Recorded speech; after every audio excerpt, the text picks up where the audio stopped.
출애굽기 20장 16절 말씀 보겠습니다.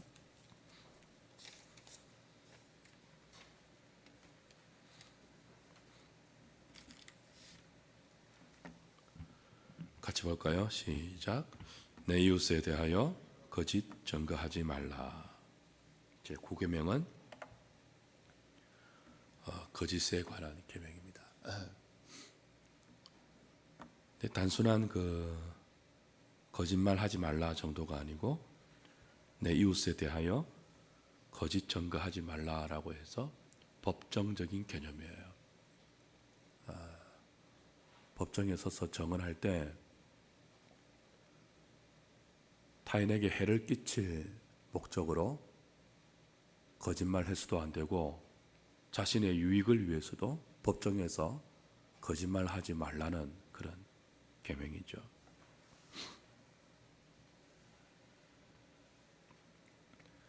법정에서 거짓 증언을 하는 것은 한 사람에게 죄의 유무를 결정짓는 중요한 시금석이 됩니다. 그리고 어떤 경우는 법정에서 나의 증언 때문에 한 사람이 죽고 사는 것이 달려있죠. 굉장히 중요한 차원의 말이 바로 법정에서 증언하는 내 입술의 말입니다. 그래서 하나님은 하나님 백성들에게 내 이웃에게 거짓 증거하지 말라. 너의 법정에서의 거짓 증언이 이웃의 생사와 연관되어 있기 때문에 법정에서 진실을 지켜라 요구하는 거죠. 법정에서 거짓말하는 것은 거짓말 중에도 가장 악랄한 거짓말에 해당됩니다. 근데 9계명은 이 가장 악랄한 거짓말인 법정에서의 거짓말이 기본적인 개념이기는 하지만 여기에서 그치는 것이 아니에요. 우리가 지금 10계명을 살필 때 모든 계명이 적극적 의미와 소극적 의미 혹은 부정적인 의미와 긍정적인 의미가 다 포함된다고 했죠. 9계명도 마찬가지예요.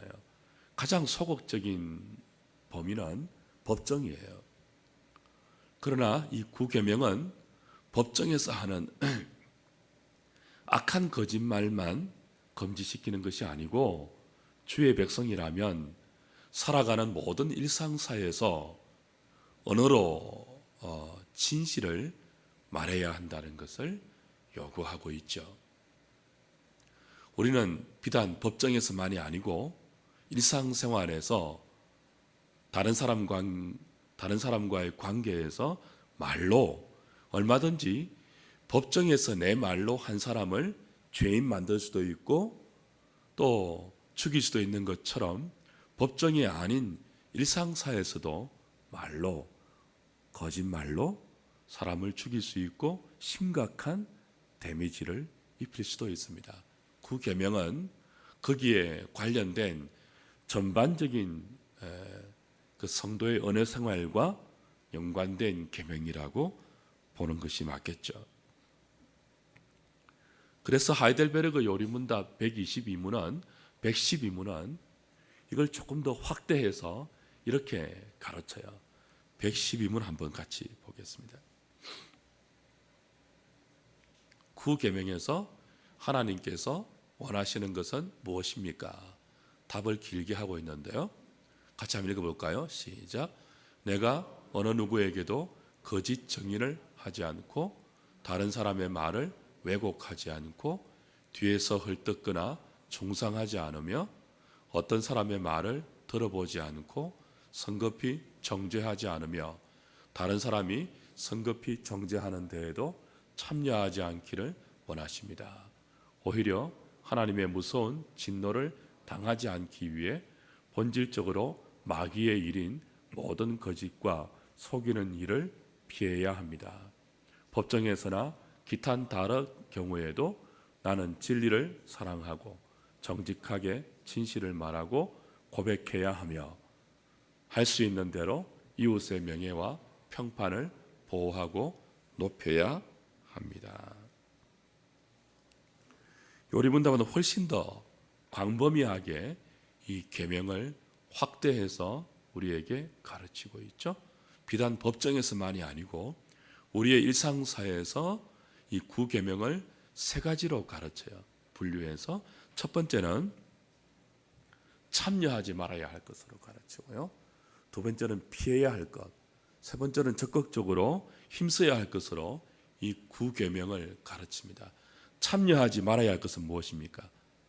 거짓 정언이죠. 법정에서만이 아니고 모든 거짓 정언, 왜곡, 헐뜯는 것, 비방, 중상, 이런 것들입니다. 다른 사람의 말을 듣지 않고 성급히 판단하는 것, 그리고 성급히 판단하는 일에 내가 섣불리 참여하는 것, 그 다 구계명에 해당되는 것이라고 보았죠. 피해야 할 것은 무엇입니까? 구계명을 가르칠 때 요리문답은 피해야 할 것으로 모든 거짓과 속임수를 들고 있습니다. 이 구계명은 모든 거짓을 그리스도인들에게 피해라고 가르친다는 거죠. 모든 속임수를 피해라고 가르친다는 거죠. 참여하지 않고 피하는 것으로 끝나는 것이 아니고 더 적극적으로 힘써야 할 것이 있는데, 힘써야 할 것이 무엇입니까? 형제의 평판입니다. 항상 진리를 사랑해야 되고 정직하게 진실을 말해야 합니다. 그걸 힘써야 한다는 거죠. 할 수 있는 대로 이웃의 평판을 보호하고 높이는 일에 힘써야 한다. 거짓을 말하는 것으로 그치는 것이 아니고 항상 정직하게 말하는 것, 진실을 말하는 것, 이웃의 평판을 내가 보호하고 할 수 있는 대로 그 평판을 높이는 일에 힘쓰라고 구계명은 우리에게 요구한다는 거죠. 그게 구계명에 담긴 하나님의 본의라는 것입니다. 실로 그렇죠. 다른 사람의 생명을 해하는 것이나 다른 사람의 권리에 심각한 해를 끼치는 것은 가장 악한 법정적인 거짓말로만 일어나는 것이 아닙니다.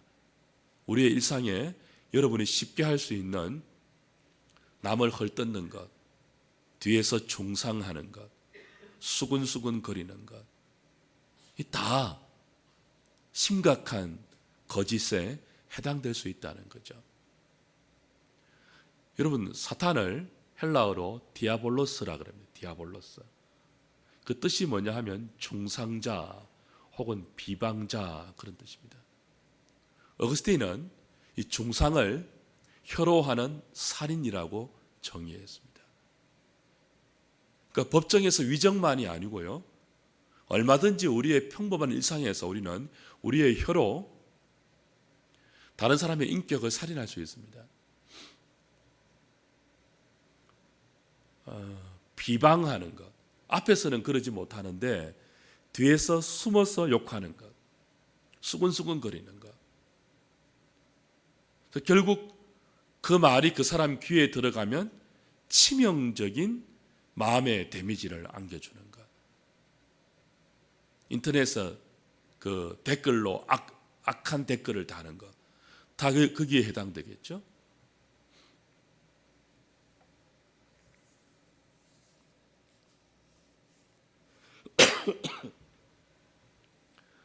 구계명의 첫 번째 1차적인 의미가 법정에서 거짓말하지 말라는 것이었습니다. 이 당연한 것 아닙니까? 근데 왜 이걸 계명으로 주셨을까요? 우리는 법정에서 그리스도인이 법정에서 누가 거짓말 하겠느냐라고 생각할 수 있지만 이게 그렇게 쉬운 문제가 아닙니다. 우린 다 관계적인 존재이지 않습니까?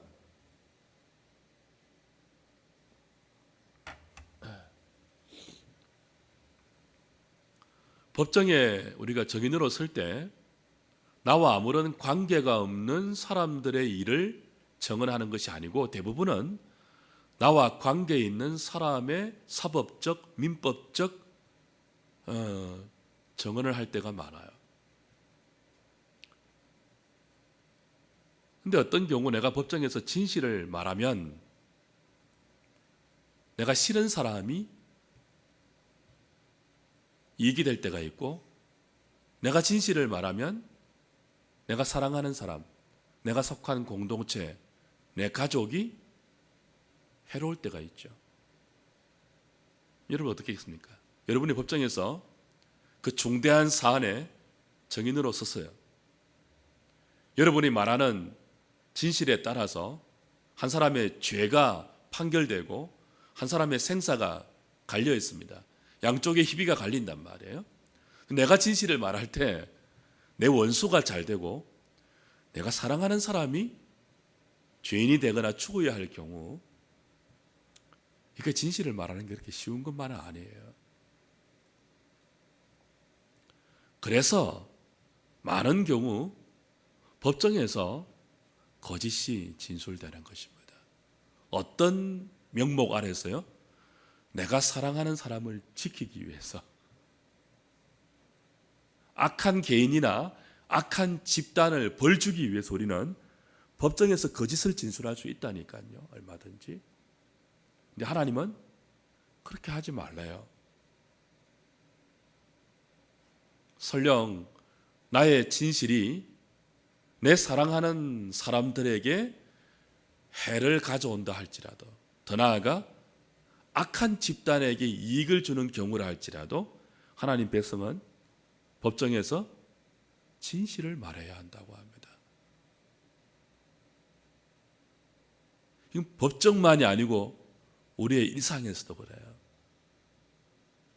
그렇잖아요. 법에 굳이 가지 않아도 우리 두세 사람 모인 곳에서 내가 진실을 말하는가에 따라, 내가 진실을 어떻게 말하느냐에 따라서 얽히고 섞여 있는 관계에 파장이 미치잖아요. 그리고 어떤 경우는 내가 싫어하는 사람이 나의 말에 따라서 좋아지는 경우가 있단 말이에요. 그래서 우리는 두 눈 질끈 감고 진실을 외면할 수 있죠. 그러니까 하나님은 그렇게 하지 말라는 거예요. 어떤 경우에도 하나님 백성들은 이해관계를 떠나서 진실을 말해야 한다는 것입니다. 그게 구계명입니다.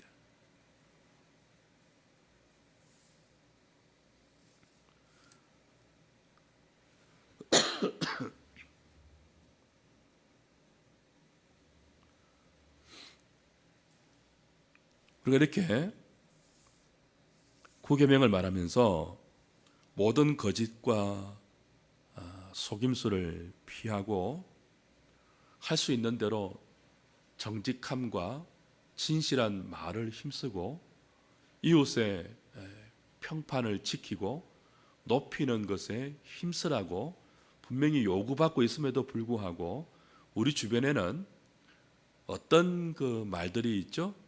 거짓을 말하면 언제나 좋은 거짓말이 있지 않습니까? 라는 이야기가 있죠. 여러분 그런 말 듣지 못했습니까? 하얀 거짓말, 빨간 거짓말. 그렇죠? 이 마틴 루터의 영향 때문에 그래요. 마틴 루터는 구계명을 해석하면서 거짓말을 해석하면서 거짓말의 종류를 세 가지로 정의했어요.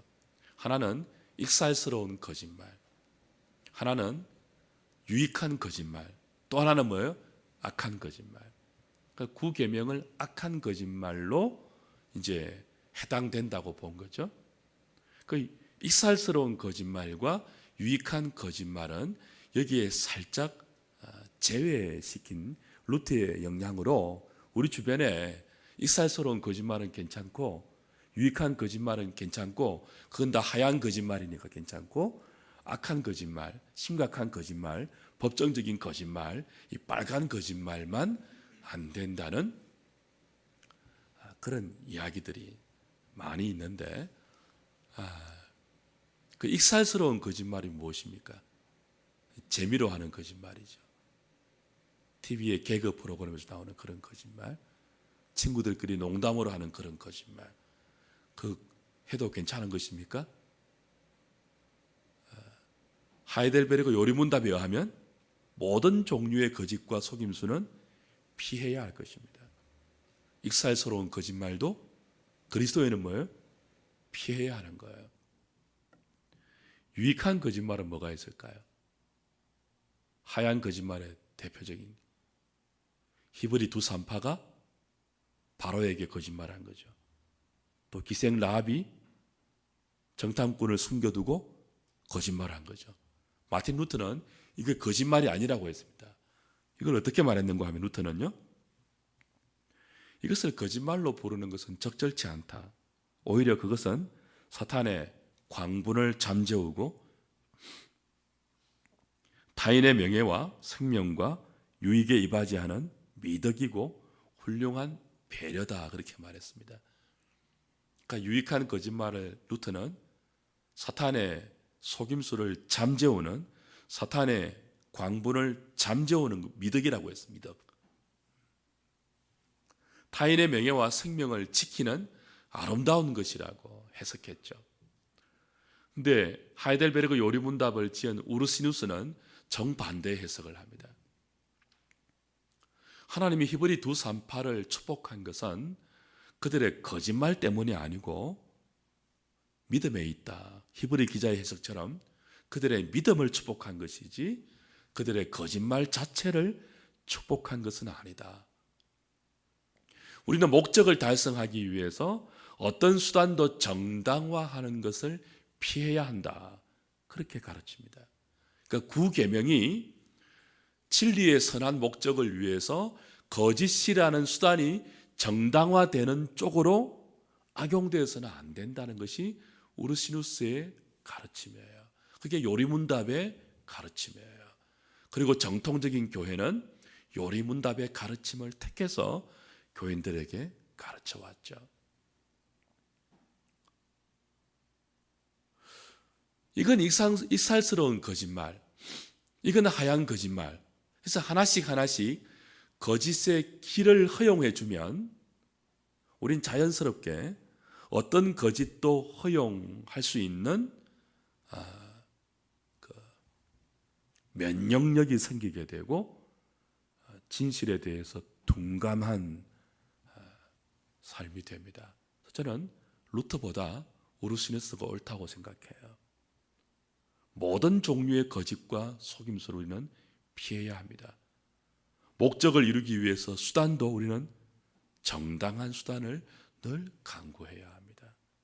최선을 다해서 어떤 경우에도 거짓을 동원하지 않도록 노력해야 되겠죠. 무엇보다도 우리가 모든 종류의 거짓과 속임수를 피해야 하는 이유는 하나님의 성품 때문에 그래요. 우리는 하나님을 믿는 백성들입니다. 하나님의 은혜로 하나님을 주인으로 섬기게 된 사람들이에요. 하나님과 감히 사랑할 수 있는 사랑의 초대를 받은 사람이에요. 우리가 믿고 따르고 섬기고 의지하고 사랑해야 할 대상인 하나님이 어떤 분이에요? 진리의 하나님이십니다. 성자 하나님은 스스로 말씀하셨죠. 내가 곧 진리다 그랬습니다. 성령 하나님도 진리의 영이라고 성경이 우리에게 그분을 언급하고 있습니다. 성부 하나님은 빛되신 분입니다. 진리 그 자체이죠. 성삼위 하나님이 진리이기 때문에 그 하나님께 속한 하나님의 백성은 진리의 말을 담아야 되고 진리의 말을 간직해야 되고 진리의 삶을 하나님 아래에서 살아내어야 하는 것입니다. 그것이 구계명이 우리에게 가르치고 요구하는 거죠. 하나님이 진리이기 때문에 그 진리의 하나님을 믿는 사람들, 그 진리의 하나님을 사랑하는 백성들도 마땅히 그들의 입으로 진리를 말하고 거짓을 피해야 한다는 것입니다. 어떤 경우에도 말이죠.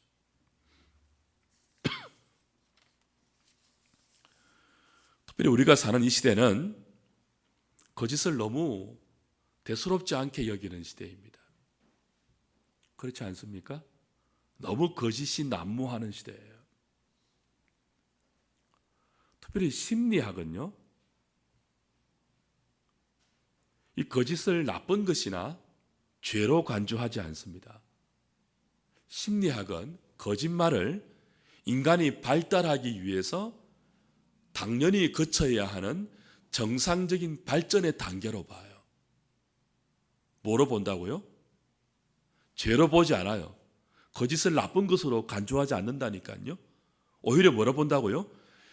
인간의 발달 과정에서 당연히 있어야 하는, 필연적으로 거쳐가야 하는 발전 과정이래요. 얼마나 회계망측한 논리입니까? 그러니까 거짓말을 하지 않으면 인간이 정상적으로 발달하지 못한다는 거예요. 무슨 이런 가르침이 있습니까? 그런데 이 시대의 모든 영역은요, 심리학만이 아니에요. 마케팅, 혹은 우리가 살아가는 모든 영역의 거짓은 아무렇지도 않은 삶의 한 방편으로 허용되고 있습니다. 그래서 이 시대는 구계명을 정말 진부한 것으로, 시대에 뒤떨어진 낡은 보수들의 꼴통 같은 생각으로 전락시키고 있죠. 과연 그러합니까? 거짓은 인간이 더 높은 단계로 성숙하고 더 고급한 경지로 발전하기 위해서 필연적으로 거쳐가야 하는 인생 발달에 너무나 정당한 그런 절차입니까? 성경은 그렇게 말하지 않습니다. 성경은 모든 거짓을 악이라고 합니다.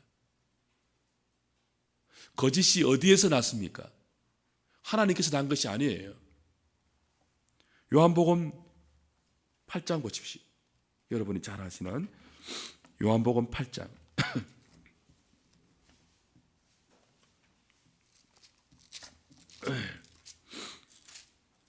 이번 강기 너무 독합니다, 여러분. 걸리면 안 됩니다. 의사가 병원에 너무 자주 가니까 너무 미안해하는 거예요. 이렇게 낫게 해주기를 못하니까 너무 미안해하는 거예요. 가는 저도 미안고 치료하는 의사도 미안고. 요한복음 8장 44절. 너희는 너희 아비 마귀에게서 났으니 너희 아비의 욕심대로 너희도 행하고자 하느니라. 그는 처음부터 살인한 자요 진리가 그 속에 없으므로 진리에 서지 못하고 거짓을 말할 때마다 제 것으로 말하나니 이는 그가 거짓말쟁이요 거짓의 아비가 되었습니다. 사탄은 거짓의 아비라고 예수님이 직접 말씀하세요. 사탄 안에는 진리가 없어요. 진리가 없으면 필연적으로 무엇이 나와요? 거짓이 나와요. 거짓은 정상적인 게 아니에요. 거짓은 진리가 없는 사탄에게서 나온 사망의 열매입니다. 사망의 파편이에요. 생명의 정당한 단계가 아니고 인간이 보다 고급한 경지로 성숙하고 발전하기 위해서 반드시 거쳐가야 하는 발달 과정이 아니에요. 거짓은 죄입니다. 우리 인간관계를 허물고요, 다른 사람의 마음과 생명에 치명적인 해를 가하는 린치일 수 있고 치명적인 폭력일 수 있습니다.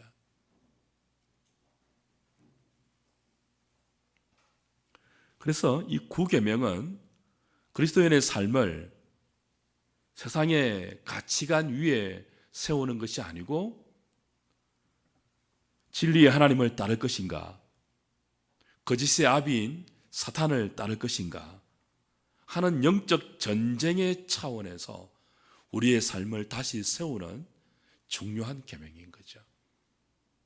에덴 동산에서 아담과 하와가 진리의 하나님 말씀을 따를 것인가, 아니면 그 진리를 뒤집고 거짓을 말하는 사탄을 따를 것인가의 시험에서 넘어진 것처럼 오늘 우리의 삶도 그 연장선 위에 있다는 거예요. 매 순간이, 우리의 삶의 매 순간이 하나님 편인가 사탄 편인가를 우리의 말을 통해서 우리는 시험받고 있다는 거죠. 구계명은 그 삶으로 우리를 다시 세워주는 중요한 어미의 계명이라고 우리 볼 수 있습니다. 그런 의미에서 엘몰르의 말은 의미심장하죠. 그는 이렇게 말합니다.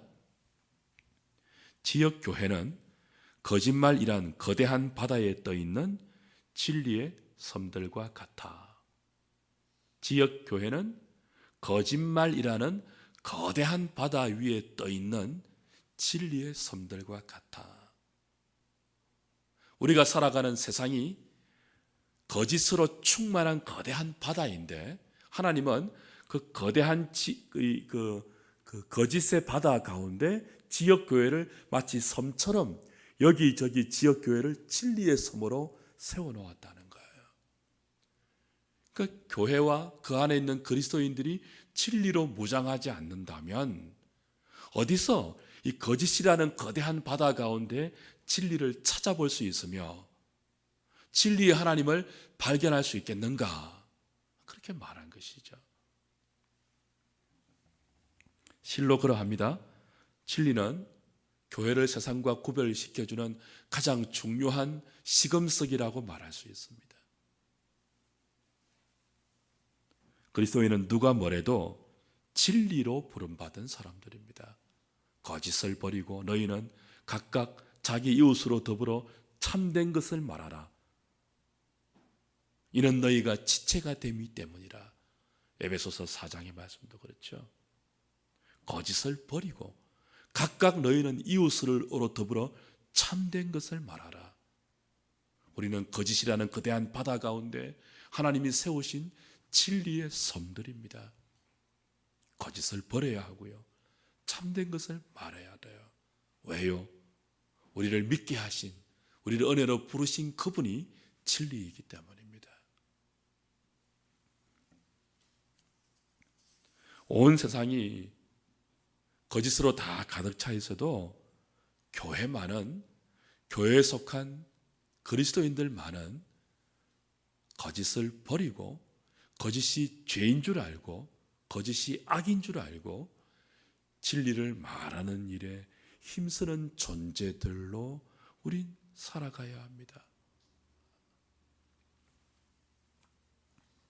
몇 구절 성경 구절을 좀 찾고 좀 일찍 마치려고 합니다. 디모데후서 3장 15절 보십시오.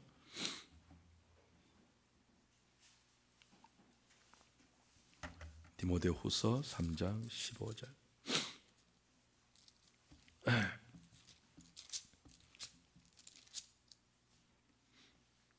346페이지.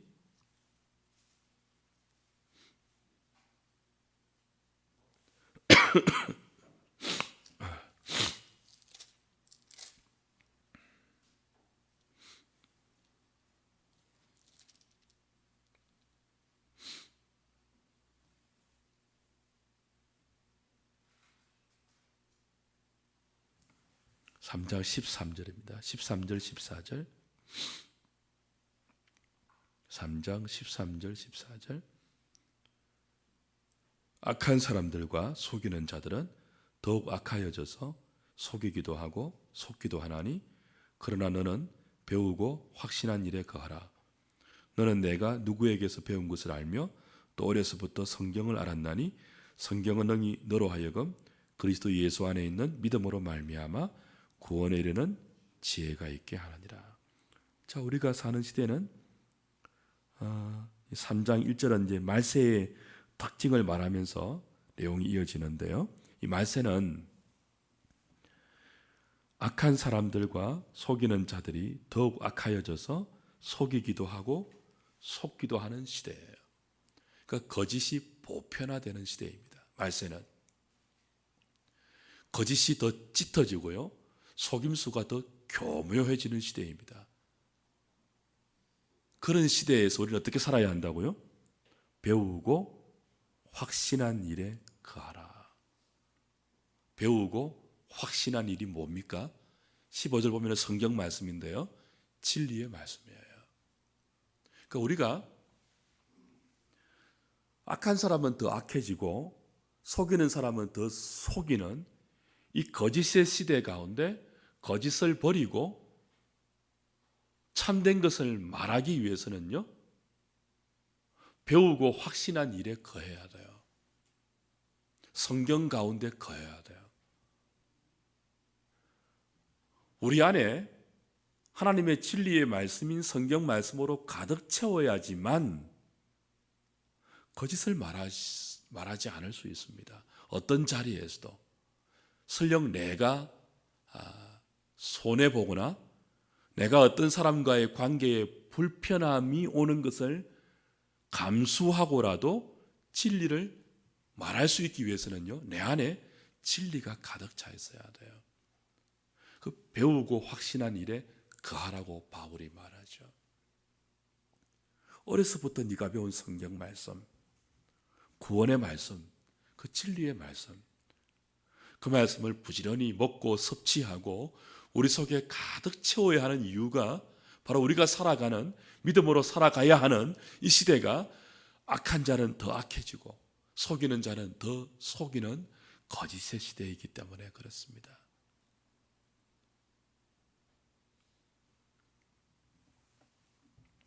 사탄은 오래전부터 거짓, 중상모략, 비방, 수군거림, 이 모든 것들을 관계를 깨트리고 심지어 교회를 깨트리는 최고의 전략으로 채택해 왔습니다. 사탄의 최고의 전략이 뭐라고요? 교회를 무너뜨리고 가정을 무너뜨리고 공동체를 무너뜨리고 관계를 무너뜨리는 사탄의 최고의 큰 무기가, 최고천 전략이 거짓입니다. 비방입니다. 수군거림입니다. 모든 종류의 속임입니다. 그리고 그 사탄의 전략에 넘어갔을 때 여지없이 교회는 깨트려졌습니다. 가정은 깨트려졌습니다. 관계는 허물어져 버렸죠. 그래서 무너진 가정, 무너진 인간관계, 무너진 교회를 세우기 위해서 우리가 가장 힘써야 할 부분 중에 하나가 뭐냐 하면 거짓을 멀리하고 진리를 우리 입술에 담는 것입니다. 그래서 에베소서 4장 이후에는요, 그렇게 말에 관한 교훈이 이렇게 풍성한 거예요. 거짓을 말하지 말라. 모든 악의와 더불어 떠드는 것과 비방과, 그죠? 그 시기하고 수군거리는 말을 버리라.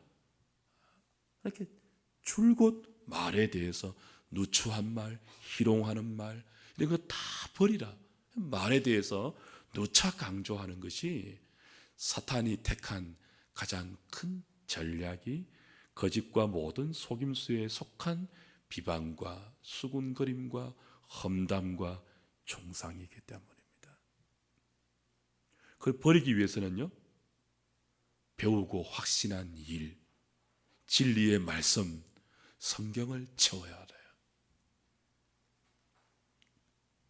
그래서 우리가 진리를 사랑해서 진리 안에서 행한다면 어떤 특별한 일을 행하지 않아도 우리는 이미 교회를 세우고 있는 것입니다.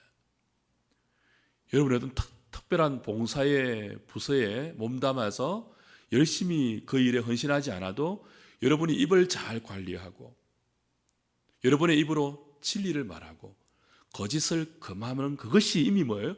교회를 세우는 거예요. 정반대로 이것도 가능하죠.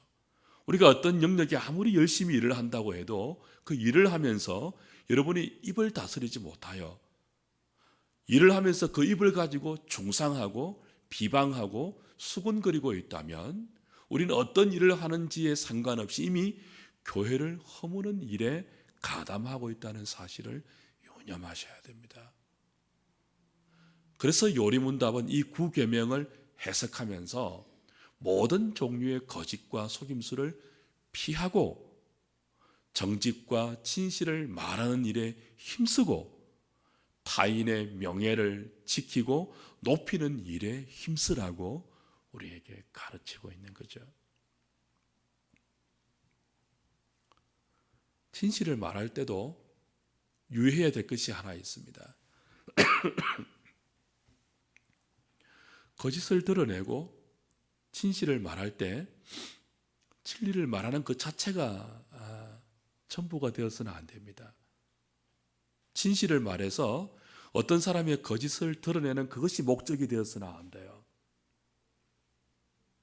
왜냐하면 사탄은 굉장히 교묘한 놈이라서 우리가 거짓을 드러내고 진실을 말하는 것을 통해서도 하나님 나라를 허물기 때문에 그렇습니다. 그래서 우리는 참 분별력이 필요해요. 구계명이 쉬운 계명이 아니에요. 모든 계명이 그랬듯이 구계명도 우리로 하여금 힘이 부족한 우리 자신을 깨닫게 만들죠. 내가 진실을 말했어요.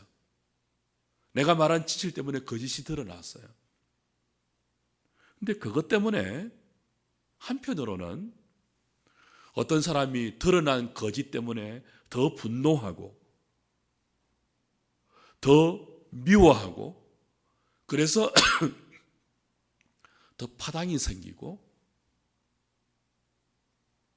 그래서 한편으로 사탄이 더 기뻐하는 일들이 열매로 생길 수 있다는 것을 늘 유념해야 되죠. 그래서 바울은 에베소서 4장 15절에서 이렇게 권면합니다. 이 구절 찾고 좀 마치죠. 에베소서 4장 15절.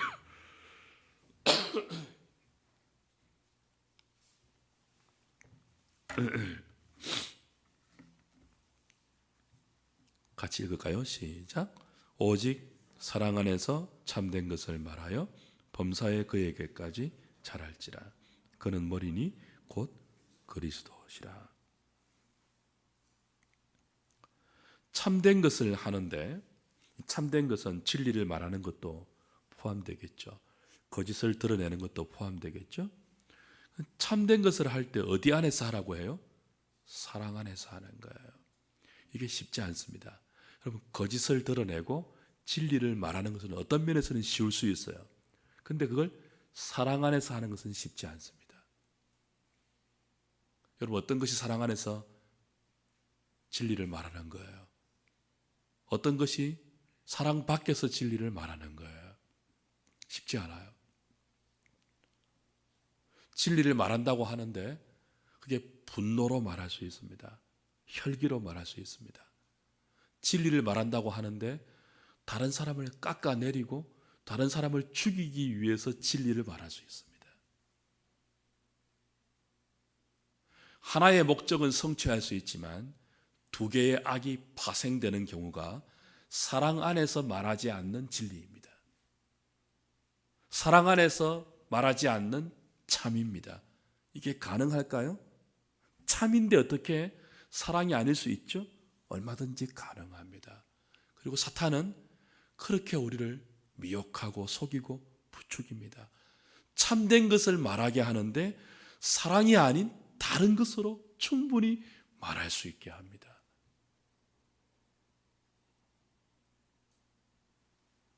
어떻게 하면 거짓을 미워하는데도, 어떻게 하면 참된 것을 말하는데도 사랑 안에서 분노나 정오 없이, 복수나 시기심 없이 그 진리를 담백하게 진술할 수 있을까요? 배우고 확신한 일, 하나님 말씀이 우리 안을 가득 채우고 하나님의 은혜가 우리 안에 가득 있을 때만 가능한 것이죠. 그래서 이건, 이 구계명은 다시 한번 쉬지 않고 우리를 그리스도 앞에 세우는 계명입니다. 1부터 10계명까지 하나님 백성들의 삶의 표준이 되는 10계명은요, 우리 자신을 늘 주 앞에 머물게 하는 계명이에요. 우린 참된 것을 말하면서도 사랑 밖에서 말할 수 있는 죄성을 가진 존재이고, 거짓을 척결한다고 하면서도 또 다른 거짓으로 진리를 이용할 수 있는 악한 존재들입니다. 그래서 사랑을 말할 때도 그리스도 앞에서 겸손하게 사랑 안에서 참된 것을 말해야 하는 숙제를 받고 있죠. 겸손하게 이 숙제를 주의 은혜를 구하여 잘 푸는, 그래서 우리의 입술이 늘 거짓으로부터 지켜질 수 있고 우리의 마음이 하나님 말씀으로 충만해서 참된 것을 사랑 안에서 말하는 그 자리까지 매일매일 자라가는 저와 여러분 될 수 있기를 우리 주님의 이름으로 부탁드립니다. 찬송하죠. 426장입니다.